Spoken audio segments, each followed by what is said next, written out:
Kredit kartasi plazmali.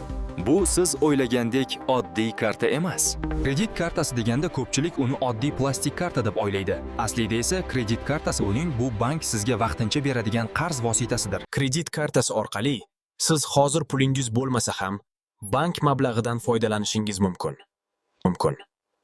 Bank sizga ma'lum bir limit belgilaydi. Masalan, 10 million so'm. Siz shu limit ichida xarid qilasiz. Masalan, do'konda to'lov qildingiz. Bu pul sizniki emas, bankniki bo'ladi. Siz esa uni keyinchalik qaytarishga majbur bo'lasiz.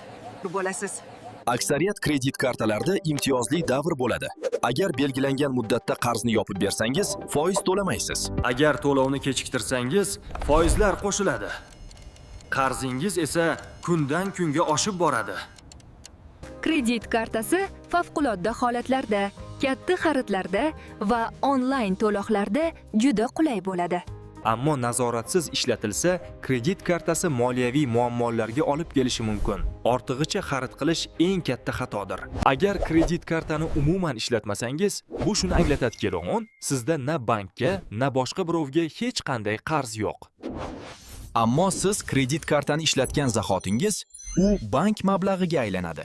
Ya'ni siz Shu vaqtdan boshlab bu summa sizga taxminan 50 kunga berilgan qarz hisoblanadi. Agar vaqtida qaytarsangiz, xulosa oddiy. Kredit kartani ishlatmasangizmi, qarzingiz yo'q. Ishlatishingiz bilanoq esa u bankdan olingan vaqtinchalik qarzga aylanadi. Xulosa qilib aytganda, kredit kartasi foydali vosita. Lekin faqatgina to'g'ri va mas'uliyat bilan ishlatilsa